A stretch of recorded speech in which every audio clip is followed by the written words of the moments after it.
Hello to all the beautiful ladies. I hope you all are doing well. Welcome back to your own channel, The Blooming Soul. So my name is Vishali and I am back with another video which is again on the most important topic.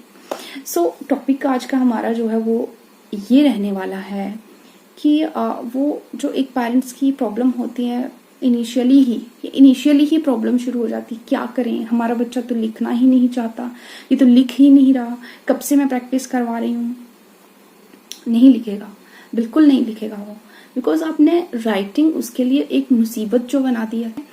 क्योंकि बच्चे को अभी पढ़ाई के बारे में कुछ पता नहीं है, उसको नहीं पता ये सब जो होने जा रहा है उसके साथ उसका क्या मतलब है। ठीक है, ऑलरेडी मैं ये आपको लास्ट वीडियो में बता चुकी हूँ। अब ये जो प्रॉब्लम है, ये प्रॉब्लम है क्यों? सबसे पहले तो ये जानना जरूरी है कि ये प्रॉब्लम है क्यों। ये प्रॉब्लम इसलिए है क्योंकि आपने जिस तरीके से बच्चे को राइटिंग इंट्रोड्यूस करवाई है, शायद वो तरीका आपके बच्चे को समझ में नहीं आया। बिकॉज उसको तो जब तक चीजें उसको उसके माइंड में क्लियर नहीं होगी, जब तक चीजें उसको अच्छे से समझ में नहीं आएगी, जब तक उसको राइटिंग एक फन नहीं लगेगी, तब तक उसको राइटिंग में इंटरेस्ट नहीं आएगा। तो ये सारी चीजें हमें अपने बच्चे को एक बहुत ही एक फाइन तरीके से जो है, एक बहुत ही अच्छे ढंग से जो है बच्चे के माइंड में ये सारी चीजें डालनी पड़ेंगी। ये सारी चीजें उसको स्टेप बाय स्टेप समझ में आए कि किस तरीके से क्या करना है, किस तरीके से क्या लिखना है। ये बच्चे को एक प्रॉपर तरीके से समझ में आए, तभी वो लिखेगा और तभी वो राइटिंग में इंटरेस्ट भी दिखाएगा। तो राइटिंग में आपके बच्चे को इंटरेस्ट आएगा कैसे? आपको कैसे इंटरेस्ट क्रिएट करना है? कि जो भी हमने अब टास्क बनाया है, उस टास्क के जितने माइन्यूट पीसेस होते हैं, जितना स्मॉल पार्ट्स होते हैं उसके, उतने स्मॉल पार्ट्स में उसको डिवाइड करना है। ठीक है, आपको ऐसा नहीं करना है। देखिए, मोस्ट ऑफ द पीपल क्या करते हैं कि जो राइटिंग है वो ट्रेसिंग से सिखाते हैं। जब भी आप ट्रेसिंग से बच्चे को राइटिंग सिखाते हो, बच्चे को ट्रेसिंग बहुत ही ज्यादा कंफ्यूज कर देता है। Because tracing is like a following a path, कि तुम्हें कोई रास्ता फॉलो करना है। अभी उस नन्ही सी जान को ये नहीं पता है कि ये जो 4 लाइन्स हैं, ये जो एक बॉक्स है, या ये जो 2 लाइन्स हैं, ये क्या चीजें हैं, और इतनी छोटू सी चीज में उसको एक चीज लिखना है। That is very difficult for your child. So please don't do this. ऐसा मत करिए।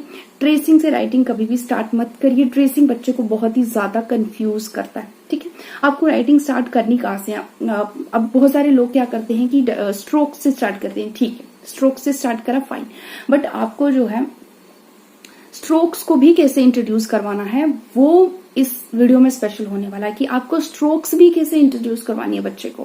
क्योंकि बहुत सारे पेरेंट्स ये मानते हैं कि स्ट्रोक्स से स्टार्ट करना ही जो है एक बहुत ही फर्स्ट स्टेप जो बच्चे का राइटिंग का हो सकता है, और बहुत ही सिंपल स्टेप जो बच्चे को राइटिंग इंट्रोड्यूस करवाने का हो सकता है, दैट इज द स्ट्रोक्स।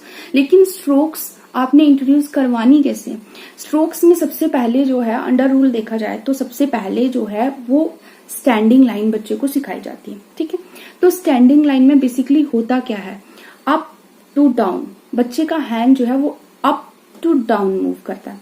बच्चे को इतना परफेक्टली और इतना फाइन तरीके से अप टू डाउन अभी हैंड जो है मूव करना नहीं आता है। तो उसके लिए आपने क्या करना है? उसके लिए मैंने एक वर्कशीट जो है वो ईवा के लिए बनाई थी, मैं आपको भी बताती हूँ।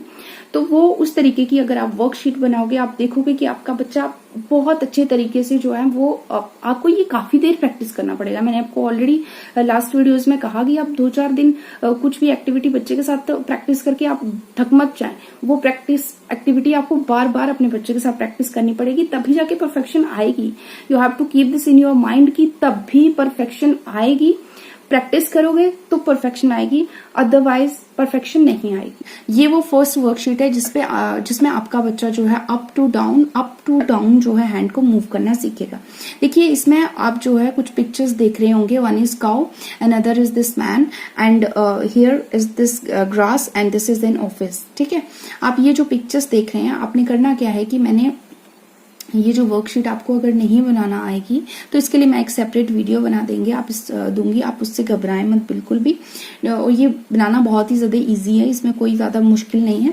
तो आपने करना क्या है, मैंने इस तरीके से, ये यहाँ पर काव है, तो काव को हमें ये ग्रास तक पहुंचाना है। आपने अपने बच्चे से कहना है कि काव को ग्रास तक पहुंचाना है। Cow is hungry, cow wants to eat grass, so let's help the cow to reach the grass. यहाँ पर मैंने एक होल क्रिएट किया है, यहाँ पर बच्चा पेंसिल रखेगा with the help of pencil.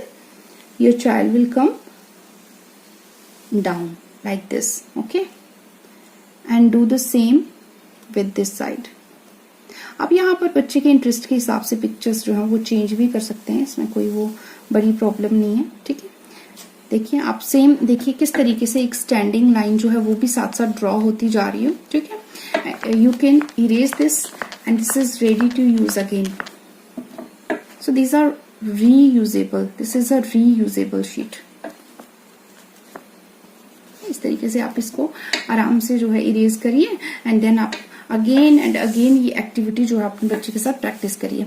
अब जितना इस एक्टिविटी को प्रैक्टिस करेंगे उतना ही फाइन तरीके से आपके बच्चे को अप टू डाउन जो है हैंड मूव करना आएगा। देन जब आपका बच्चा इस चीज में परफेक्ट हो जाएगा, देन आप ये नंबर 2 पे ये एक्टिविटी जो है बच्चे से प्रैक्टिस करवा सकते हैं। ठीक है, इसमें क्या है, आपको इस तरीके से एक रास्ता बना हुआ है जो अप टू डाउन आ रहा है। ठीक है, ऊपर से नीचे की तरफ आ रहा है, ये एक रास्ता बना हुआ। अब इस तरीके से डॉटेड लाइंस जो है आपने बच्चे को देनी है। जब आपका बच्चा फर्स्ट एक्टिविटी में परफेक्ट हो जाएगा, देन आपने ये एक्टिविटी जो है वो बच्चे से प्रैक्टिस करवानी है। ठीक है, आपको बच्चे को कहना है ये बटरफ्लाई है, this is a flower and this is a dog और this is a dog food. ठीक है, आपने बच्चे को ये कहना है कि इस बटरफ्लाई की हमने इस फ्लावर तक आने में हेल्प करनी है और ये बटरफ्लाई को ये वाला रास्ता जो है वो फॉलो करना है। ठीक है, आपका बच्चा ऑटोमेटिकली इस पर कोशिश करेगा इस तरीके से पेंसिल को लाने की। ठीक है, जिस तरीके से मेरी फाइन स्ट्रेट आ रही है वैसे नहीं आएगी। बच्चे की बहुत बार अभी पेंसिल जो है यहाँ वहां जाएगी, बहुत ज्यादा प्रैक्टिस करने के बाद ही एक वो स्ट्रेट लाइन जो है वो आपका बच्चा ड्रॉ कर पाएगा। सो पेशेंस का गेम है ये सारा, बट आपका बच्चा सीखेगा बहुत ही ज्यादा अच्छे तरीके से। पेशेंस रखिए।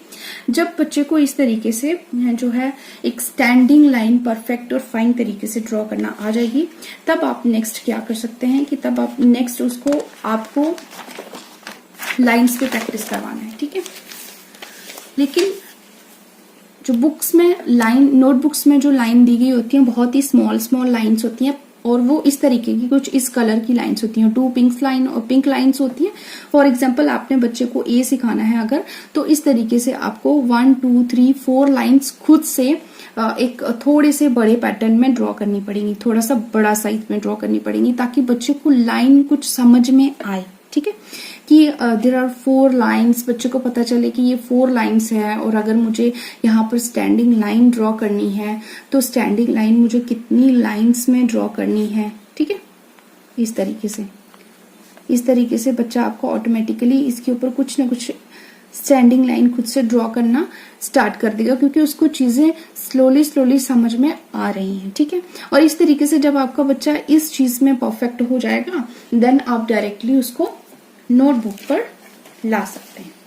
ठीक है, नोटबुक पर आपको इस इतने स्मॉल जो है लाइंस वो दिखेंगी। अब उस बच्चे को ये समझ है कि 1 2 3 4 लाइंस हैं यहाँ पर और किस तरीके से यहाँ पर स्टैंडिंग लाइन जो है वो ड्रॉ करनी है। ऑटोमेटिकली आपका बच्चा इसी तरीके से स्टैंडिंग लाइन जो है वो ड्रॉ करेगा। ठीक है, अब उसको इनिशियली 2 डॉट्स इस तरीके से लगाकर दे सकते हैं, ऐसे 2 डॉट्स जो है वो लगाकर दें, इस तरीके से 2 lines. So these were the few activities which you can practice with your child, but आपको ये activities practice करनी ही करनी है, क्योंकि अगर आप ये भी activities practice नहीं करोगे तो फिर कुछ नहीं हो सकता।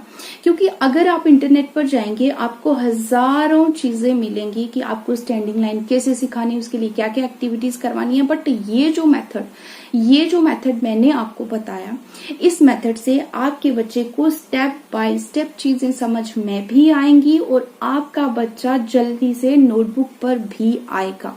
बिकॉज बच्चे को नोटबुक पर लिखना सिखाना एक बहुत बड़ा टास्क होता है, बट बच्चा प्लेन नोटबुक पे तो लिख लेता है, कुछ ना कुछ, ए कहीं भी लिख लेता है, 1 कहीं भी लिख लेता है, ठीक है, 7 कहीं भी लिख लेता है, बिकॉज उसमें कोई बाउंड्रीज नहीं है। वो प्लेन नोटबुक पर कहीं भी लिखे, वो फ्री है। ठीक है, लेकिन जब एक प्रॉपर डिसिप्लिन में नोटबुक पर लिखना पड़ता है, प्रॉपर लाइंस का ध्यान रखना पड़ता है, तो वो चीज डिफिकल्ट है। तो ये मेथड अगर आप फॉलो करेंगे तो आपका बच्चा आराम से चीजों को समझेगा भी और बिना किसी प्रॉब्लम के नोटबुक पर भी आराम से सो आई होप कि वीडियो आपको बहुत पसंद आया होगा, क्योंकि मेरी लास्ट जो 3 वीडियोस रही हैं उसमें मुझे बहुत ही अच्छा रिस्पॉन्स मिला। बहुत ही ज्यादा लोगों ने मेरी जो प्रेज करी कि you are really doing a great work, this is also kind of social work, because most of the parents, most of the people are truly unaware of this kind of knowledge. तो बहुत ही ज्यादा मुझे अच्छा लगा। सो मेरे साथ connected रहने के लिए मेरे चैनल को सब्सक्राइब करें, बिकॉज अगर आप चैनल को सब्सक्राइब करेंगे तो आपको टाइमली मेरी वीडियोस का जो है नोटिफिकेशन आता रहेगा। अपकमिंग जो भी मेरी वीडियोस हैं आपको उसका नोटिफिकेशन ऑटोमेटिकली आता रहेगा। तो चैनल को सब्सक्राइब करें, वीडियो को शेयर करें, और वीडियो अगर पसंद आया हो तो लाइक करें, अगर पसंद आया हो तभी लाइक करें। ओके, तो मिलते हैं आपसे नेक्स्ट वीडियो में, तब तक के लिए bye bye, take care, God bless you.